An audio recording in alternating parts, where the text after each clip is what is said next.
आप सभी का स्वागत है दोस्तों। 2026 में यूके का वीज़ा प्रोसेस इंटायरली चेंज कर दिया इन्होंने। अब यूके का स्टिकर वीज़ा नहीं होता है, अब ई वीज़ा होता है। और हमारे काफ़ी सारे क्लाइंट्स के अब जो ई वीज़ा आ रहे हैं वो भी मैं आपको एक दिखाऊंगा कि एग्जाम्पल के रूप में ई वीज़ा कैसा दिखता है। साथ में मैं आपको ये भी बताऊंगा कि प्रोसेस में चेंजेस क्या आए हैं। तो आप इस वीडियो को एंड तक ज़रूर देखिएगा। आपके चाहे डॉक्यूमेंट से रिलेटेड इशू हो, चाहे प्रोसेस को समझने में इशू हो, या कोई और आपको प्रॉब्लम हो रही हो जिसकी वजह से वीज़ा आपको लगता है कहीं रिफ्यूज़ ना हो जाए, वो इस छोटी सी वीडियो के जरिए बिल्कुल क्लियर हो जाएगा। और इस वीडियो के एंड में कुछ ऐसी टिप्स मैं आपको दूंगा जिससे आपका वीज़ा की प्रोबेबिलिटी बढ़ जाएगी, और एक ऐसी सीक्रेट टिप होएगी जिससे आपका वीज़ा ऑलमोस्ट आ सकता है। ओके, मेन प्रॉब्लम होती है कि डॉक्यूमेंट्स किस तरीके से अरेंज करे गए हैं, किस तरीके से बनाए गए हैं जिसकी वजह से वीज़ा आ रहे हैं, और क्या गलतियां लोगों से हुई है जिनके वीज़ा रिफ्यूज़ हुए हैं, वो भी मैं आपको बताने वाला हूँ। सबसे पहला स्टेप है कि आपने यूके की गवर्नमेंट की वेबसाइट में जाके, यानी government.uk आपने सुना ही है, सबसे फेमस है वो, तो gov.uk में आप जाएं और वहां पर ऑनलाइन फॉर्म फाइल करना होता है। आपका फॉर्म डाउनलोड होके फिर आप उसमें एडिटिंग करो, फिर उसको अपलोड करो, वो सिस्टम नहीं है। आपका फॉर्म ऑनलाइन ही होगा। तो जब आप पूरा वीज़ा फॉर्म फाइल कर देते हो, पेमेंट कर देते हो, फिर उसके बाद आपको दिखेगा कि वहां पे एक टेबल ओपन होता है जिसमें सारी डेट्स अपीयर करते हैं कि कौन से स्लैब अवेलेबल है, स्लॉट अवेलेबल है, जिसमें आप जाके अपनी बायोमेट्रिक अपॉइंटमेंट दे सकते हो। यस, बायोमेट्रिक इसमें अभी भी है। ये ई वीज़ा बेशक हुआ है लेकिन बायोमेट्रिक आउट नहीं हुआ है।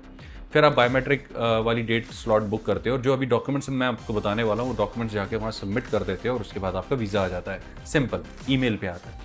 जब आपका वीज़ा का अप्रूवल आ जाता है, यूके वीज़ा एंड इमिग्रेशन का एक अकाउंट बनाना होता है। आप पहले भी बना सकते हैं, आप बाद में बना सकते हैं। यूजुअली हम ये कहते हैं कि रिजल्ट आ जाए तब बना लो, राइट, आपकी मर्जी है। ओके, अब आपका रिजल्ट आ गया। रिजल्ट अगर पॉजिटिव आया तो यूके वीआई में आपने जाना है, अपने पासपोर्ट फोटो वगैरह की जो फॉर्मेलिटी अपलोड करने की वो करनी, फिर आपका वीज़ा आ जाता है। ऑलराइट, ये तो सिंपल सा प्रोसेस है। ऑलराइट, चेंज इसमें सबसे इंपॉर्टेंट तो यही है कि अब ये स्टिकर नहीं रहा, ई वीज़ा हो गया। अब ये चेंज क्यों है? देखिए, यूजुअली मैं पर्सनली अपना बता रहा हूँ, मुझे स्टिकर वीज़ा थोड़े ज़्यादा पसंद होते हैं, क्योंकि मैं अपने एक्सपीरियंस में ये देखता आ रहा हूँ कि जिनके स्टिकर वीज़ा पासपोर्ट में ज़्यादा लगे होते हैं उनकी ट्रैवल हिस्ट्री को 0.1% ज़्यादा तवज्जो मिल जाती है। अब ये मैं पर्सनली बोल रहा हूँ, it is not an official statement, तो प्लीज़ इसको ऑफिशियली मत लीजिएगा। तो अब जब ये स्टिकर से ई वीज़ा हुआ तो एक पॉजिटिव बात तो ये होगी कि आपका पासपोर्ट अब जमा नहीं होता, और एक नेगेटिव बात ये होगी कि अब स्टिकर वीज़ा नहीं आता, ई वीज़ा आता है। ऑस्ट्रेलिया, न्यूजीलैंड और अब जापान का आने लग गया, अब यूके का हो गया। थोड़े दिनों में आप सुनोगे कि शेंगेन का भी हो सकता है। तो अब हम जानते हैं डॉक्यूमेंट्स क्या क्या लगेंगे। देखिए, अगर आप बिजनेस करते हैं, जॉब करते हैं, कुछ भी करते हैं, कोई ना कोई एक प्रूफ होना ज़रूरी है। जॉब करते हैं, एनओसी लगा लो, कंपनी की एनओसी बिल्कुल चलती है। बिजनेस करते हैं, कोई जीएसटी होगा, ट्रेड लाइसेंस होगा, वो भी नहीं है तो एमएसएमई तो होगा, आप उसको रखें। ओके, आपकी अकाउंट स्टेटमेंट वो 3 या 6 महीने की कोई भी हो सकती है, अपडेटेड होनी चाहिए। जैसे फॉर एग्जांपल आपने 10 तारीख की अपॉइंटमेंट उठाई है तो मैं कोशिश करिए कि 8 या 9 तारीख तक अपडेटेड ही हो। दूसरा, आप अपने 3 साल के टैक्स रिटर्न डालें।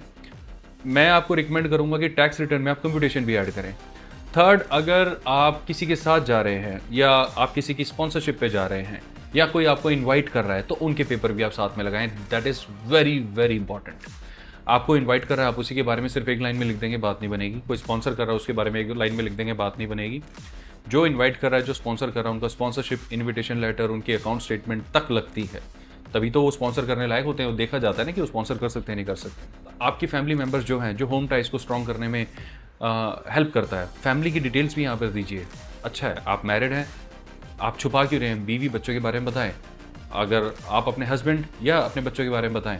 अगर आप सिंगल हैं तो माँ बाप के बारे में बताएं। देखिए, फैमिली टाइज जो होती है ना, वो बहुत इंपॉर्टेंट मोटिवेशन फैक्टर बनता है वापस आने। आपने कुछ इन्वेस्टमेंट कर रखी है, आपको लगता है जी मेरे स्टॉक मार्केट में इन्वेस्टमेंट मैंने किया हुआ है, या मेरे नाम पे कोई प्रॉपर्टी है, आप चाहे उसे भी लगा सकते हैं, but that is not mandatory. ये मैं क्लियर कर देता हूँ। यूके हाई कमीशन ऐसा बिल्कुल नहीं कहता कि आप मैंडेटरी है लगाए। कई बार लोग हमारे सामने आते हैं, हमारे क्लाइंट आते हैं, कंफर्टेबल नहीं होते अपने प्रॉपर्टी के पेपर्स देने में। I understand that. कुछ लोग होते हैं उनकी विद होल्डिंग है अकाउंट उनमें, स्टॉक्स में, तो they are also not happy with disclosing it. I understand. तो इसलिए मैं आपको बता रहा हूँ, अगर आप कंफर्टेबल हैं लगाएं, कंफर्टेबल नहीं है तो इट्स ओके। फिर आ जाता है ट्रैवल प्लान। ये भी मैंडेटरी नहीं है बट स्ट्रांगली रिकमेंडेड है। अपने ट्रैवल आइटनरी के बारे में उनको नहीं बताएंगे तो क्लियर कैसे होगा? तो ट्रैवल आइटनरी बताना बहुत ज़रूरी है कि डे 1, डे 2, डे 3 मेरा ये प्लान है। होटल में कहाँ रुकेंगे, लगाइए hotel voucher. Reserve PNR copies flight की लगाइए। कोई फेक टिकट ना लगाएं, फेक वाउचर ना लगाएं। फेक वाउचर मतलब किसी और के नाम पे होटल वाउचर था, आपने बस वो फोटोशॉप में जाके नाम चेंज कर दिया। नो, बहुत तगड़ा कंसिक्वेंस आता है यूके में। एआई जो है ना, वो वीज़ा इमिग्रेशन के रिजल्ट्स में भी अपनी जगह बनाता जा रहा है। तो ऐसे केसेस में एआई से बने हुए डॉक्यूमेंट्स कैच कर लिए जाते हैं। सॉफ्टवेयर से बने हुए डॉक्यूमेंट्स, एडिटेड डॉक्यूमेंट्स कैच कर लिए जाते हैं। तो मैं आपको डेफिनेटली रिकमेंड नहीं करूँगा कि ऐसा कोई रिस्क लें। बहुत ही आसान होता है वीज़ा, वैसे ही मिल जाता है, तो रिस्क क्यों लेना है, राइट? इसलिए अब मैं आपको बताना चाहता हूँ कुछ ऐसी बातें जिससे यूके, सिर्फ और सिर्फ यूके के लिए मैं बता रहा हूँ आपको यूके वीज़ा में बहुत हेल्प करेंगी। आपने बहुत बार सुना होगा, देखा होगा, समझा होगा कि ज़्यादातर जो लोगों के वीज़ा रिफ्यूज़ होते हैं वो उनकी कैलकुलेशंस की वजह से होते हैं।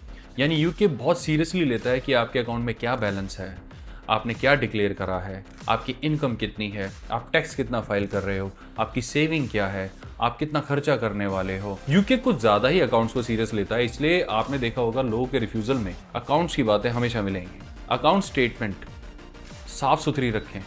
आपकी 50,000 सैलरी आ रही है तो 50,000 सैलरी के अलावा 2-4 समझ में आता है, आप यार दोस्तों से लेना देना है, रिलेटिव से, समझ में आता है। लेकिन 50,000 के अलावा ऐसा नहीं कि 2-2 लाख रुपए और हर महीने कहीं और से आ रहे हैं, फिर तो गड़बड़ हो जाएगी।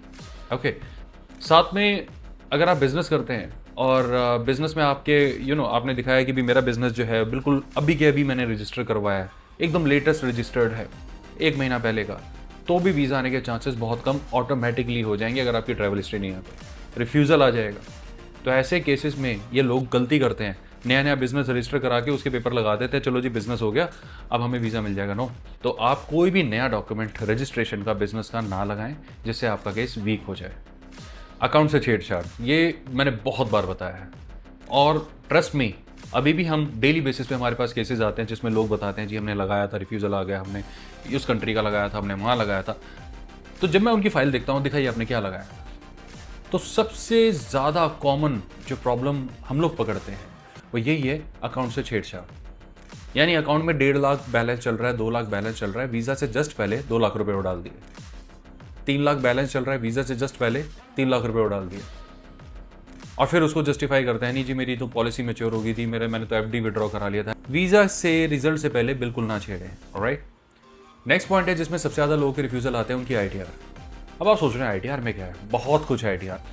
अकाउंट में आप दिखा रहे हो जी 25 लाख रुपए मेरे को तो वीज़ा मिल ही जाएगा, ITR फाइल करी जा रही है 5-6 लाख रुपए की। तो ये तो सोचेंगे जब आप साल के पूरे 5 लाख रुपए कमा रहे हो, 25 लाख रुपए अकाउंट में कैसे आ गए? देखो सीधी सी बात है, ये आपको भी लगेगा। तो ऐसे केसेस में अगर कोई वैलिड एक्सप्लेनेशन नहीं होती ना, तो वो लोग डिनाई कर देते हैं। ओके, और वैलिड एक्सप्लेनेशन इस चीज़ की बनती ही नहीं है, क्योंकि कुछ भी आप एक्सप्लेनेशन डाल दो, उनको लगेगा नहीं ये झूठ बोल रहे हैं, ये बस मेरे को ब्लफ कर रहे हैं, मिसगाइड कर रहे हैं, मैनिपुलेट कर रहे हैं, राइट। वो इस तरीके से सोचना शुरू कर देते हैं, तो उनका शक ना आए, तो इसलिए आप ऐसी कोई भी चीज़ ना करें। ITR अपने टैक्स के हिसाब से, अकाउंट्स के हिसाब से अपने CA साहब को बोले भाई साहब आप ज़्यादा छेड़छाड़ ना करें, जितना तरीके से बनता है प्लीज़ पे कर दीजिए। हल्का फुल्का तो देखो हर कोई टैक्स कम फाइल करता है, किसी की 20 लाख है तो पूरे 20 लाख कर देगा तो बहुत मोटा चला जाएगा, तो वो भी इन्वेस्ट करेगा, पॉलिसी लेगा, इधर उधर एडजस्ट करवाएगा, थोड़ा बहुत रिबेट लेगा, लेकिन कम से कम 10-12 लाख तो दिखाएगा। समझो बात को, तो आसपास भी हो ना तभी चल जाता है। और लास्ट एंड फाइनल चीज़ मैं आपको बताना चाहता हूँ, अगर किसी का UK वीज़ा रिफ्यूज़ हुआ है तो सबसे बड़ी गलती वो करता है reapply immediately without cross verifying the refusal letter. अगर आपका वीज़ा रिफ्यूज़ हुआ, अरे इन्होंने मेरा कैसे वीज़ा रिफ्यूज़ कर दिया, तुरंत लगाओ। मेरे को उन्होंने कहा था वीज़ा आ रहे हैं, उनका आ गया, मेरा कैसे नहीं आया, तुरंत लगाओ। नहीं, आप पहले जाने समझें गलती कहाँ हुई है, गलती को ठीक करें, आराम से हो जाती है। किसी एक्सपर्ट की हेल्प लें, जिसके ऊपर आप ट्रस्ट करते हैं, आपके ट्रैवल एजेंट हो, वीज़ा कंसल्टेंट हो, जिनको भी आप जानते हैं, उनकी हेल्प लें कि भैया ऐसे ऐसे रीज़न हुआ है। अगर आपकी वीज़ा कंपनी है, आपके किसी क्लाइंट का रिफ्यूज़ हुआ है, तो इमीडिएटली हशअप ना करें कि मेरे को इमीडिएटली डालना है। टेक योर टाइम, फिर उसके बाद वीज़ा अप्लाई करें, चीज़ें सॉर्ट आउट करें। वीज़ा आता है, आसान होता है, बहुत आसान होता है, लेकिन आपको समझना पड़ेगा कि किस तरीके से आता है। ऑलराइट, तो ये था पूरा प्रोसेस UK वीज़ा का। आई एम श्योर इस वीडियो के थ्रू आपको काफ़ी इन्फॉर्मेशन मिली होगी, और अगर आपके कोई डाउट है, क्वेश्चन है, कंसर्न्स है, उसको ज़रूर मेंशन करें, we will reply on that. और अगर आप UK या किसी और देश में जाना चाहते हैं, किसी भी कैटेगरी का वीज़ा लेना चाहते हैं, तो इन दी हुई डिटेल्स पे आप हमें अप्रोच कर सकते हैं। Thanks for your time, thanks for watching the video. बहुत जल्द फिर मिलेंगे, bye bye and take care.